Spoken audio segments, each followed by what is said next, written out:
This team, I feel like it's a better team. No, we may not have the guy that's going to win the Heisman. We may not have the quarterback that we know that he's been that guy his whole damn life. But we have guys that can make that happen at that same position at quarterback. And we have some guys that could light up this scoreboard instantly. Well, thank you so much for taking the time to speak with me today. I really appreciate it. Do just want to start. How are you feeling going into this college football season? I'm feeling good. I'm feeling good about the team. I'm feeling good health-wise. I'm feeling good just about what's transpiring on this beautiful university. School starts Thursday, and I'm walking every day, and I'm seeing the kids with their families and rolling, and I love it. I mean, it's like a breath of fresh air, and I'm absolutely loving it. I could just imagine 12 days from now seeing that stadium packed and everything is just going crazy. So I'm excited right now. Absolutely. Before we dig into some of the football things, I was wondering if you could tell me a little bit about your partnership with California Almonds and why you continue to maintain that partnership and why you teamed up.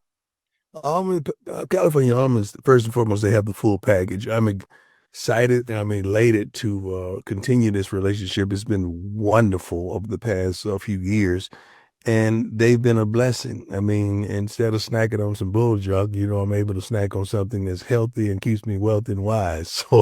So I love it. It keeps my skin flowing and glowing.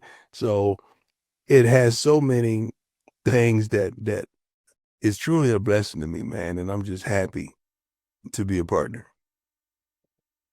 How would you describe your personal approach to health and wellness, and has it changed recently since you overcame bladder cancer? No, I've always been is this right? Say that word for me. Cognizant? Cognizant. There you go. I've always been cognizant of my health and cognizant of what I put into my body because I've been an athlete for a multitude of my life. Early on, we wasn't like that. We didn't think like that. But later in the stages of life, even raising my kids athletically, we've always been pretty good stewards of what we employ into our lives and what we implement in our lives. And it's changed over the years, but we're on the right path. During your press conference last month with your doctors, where you shared that you had a cancerous tumor in your bladder, and the doctor said you were cured, and not everyone gets to hear that word after a cancer diagnosis. So, what did that mean to you to hear the word cured?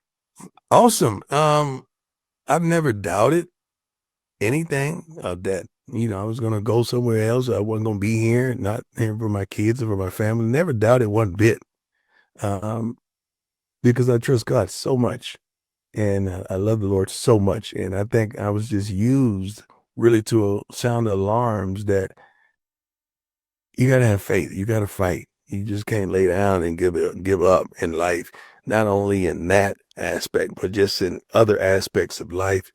And if you just got to believe, and you can make it through the storm. I don't know anybody that's not going through something, but I know a lot of people that stop it in the middle while they're going through instead of just keep on going. I choose to keep on going and fight for everything that I have coming to me or coming against me. I'm a fighter. I'm a warrior. I've always been, and I've always outlasted my opponent so far in the longevity of the fight. So I just wanted to sound alarms to a lot of people who are on their backside about to give up that they can make it. They just got to fight.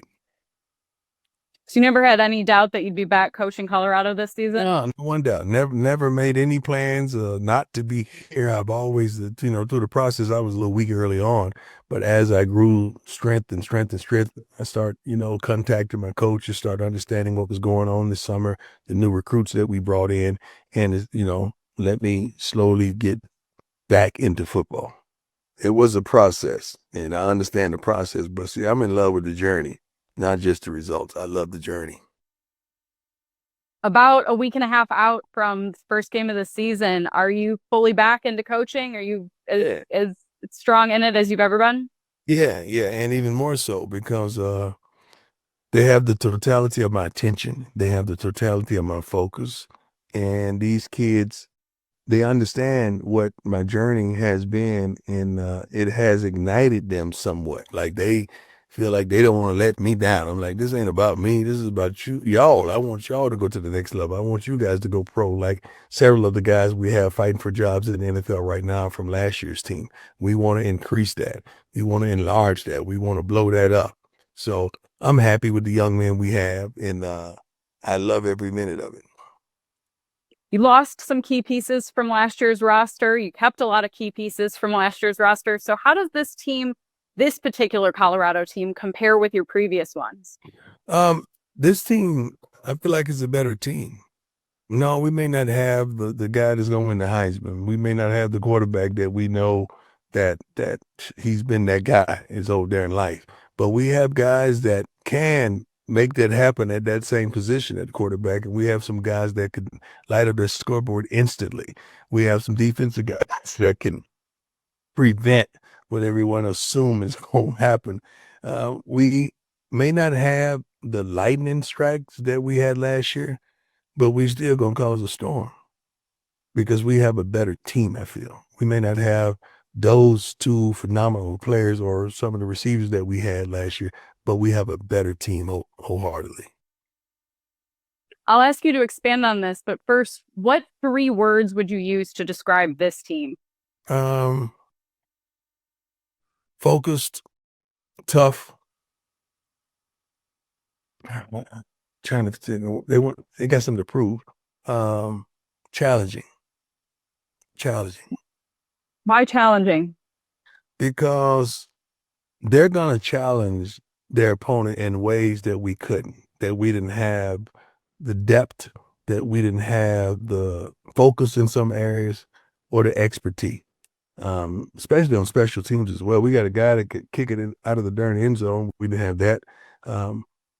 We got Amada who barely misses and field goals. We got a guy that can kick it 50 or 60 as well.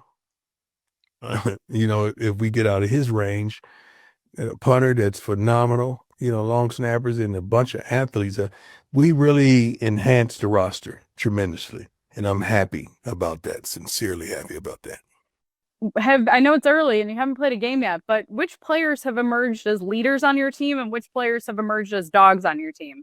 That's tough because you got to be the leadership. The dogs are easy because dog is a dog. You don't teach that. They just have that. But leadership, you don't teach that either. They come with that. That's the hardest thing to attain for me. For me to put that L on your shoulder, that's tough. And we hadn't got there yet. I think I recognize maybe a couple, but that's tough because leadership ain't just about the football field. It's about life. It's about when things go sideways in practice, or you having a pity party, your girlfriend broke up with you, or something's going to get you sustain an injury. A leader still leads, regardless of what he or she sees in life. A leader still leads, and we're still working on that in some aspects. What do you think is this Colorado team's biggest strength and its biggest weakness? The biggest strength is going to be depth. The biggest weakness is going to be just making sure we're ready for the lights. It's a tough schedule this season. It's really not about that. It's about the moment. Like it's a lot of guys that you may attain and they're on the roster, but you don't know when those lights come on with our light. Are you going to be ready for those lights? Our lights are truly bright. The same thing that causes you to shine will also show your blemishes. And our fans are they kind, but they're tough because our detractors are just crazy. So they want to build these kids up and tear them down, and I don't understand that. How you do a child like that? Like if we attack their children, they would be sensitive. They attack ours. It's sort of along those lines. How does it feel, or has anything changed for you to be coaching a team without your sons on it anymore? Tremendously changed. I'm happy about it because I don't have to be the coach and the father. Now I can only be the coach. I can focus on being the coach, and I like that. I don't have to be the dad. After practice, before practice, during practice, I don't have to wear 2 hats. I could just wear one. Who would you say is Colorado's most underrated player, or maybe the player you expect to really shine under those bright Boulder lights? Underrated is probably Mata, our kicker. I think Mata's only missed maybe 3 or 4 kicks in his whole career since his freshman year. He's been with me since Jackson State. Probably underrated. They don't think he has a big leg, and I don't give a darn how high it goes through the uprights. I just want him to go through the goalpost, and he's pretty darn good at that. So I think he's truly underrated. 9-4 finish last season. How do you build on that? How do you set up expectations going forward? Well, we did some critical thinking and understanding why we lost those 4 and what transpired during those games and what we didn't have, what we had, and sometimes it was our fault tremendously as coaches. And we analyzed that and we got better in every sense, not only on the coaching staff, but in the locker room with depth in the players. And we understand our mistakes and we're going to try to right our wrongs and try to correct it this year. We are one of the most penalized teams in Big 12 last year, and we hopefully we don't do that because we're all about discipline and a standard. So we cannot do that whatsoever. Who's the team to beat in the Big 12? Everybody. It's not one that you can hang your hat on. Everybody. And I respect these darn coaches so much, and they're great guys, and they're great men, and they love those young men, and they're coaching those young men, and they're doing the best they can. I don't think it's just one team that you could say that's the team or 2 teams. Those are the 2 teams. It's not like that in the Big 12. Everyone has an opportunity to win it. Like the least expected teams to win last year, I think, end up winning. Yeah. We were one of them. Winning, not won the whole thing, but won. And severely. So it's tough. It's like that. It's going to be like that again this year. Awesome. Well, thank you very much for your time today. I really appreciate it. And congratulations on being cancer-free. Thank you, Michelle. I appreciate you. Have a great day.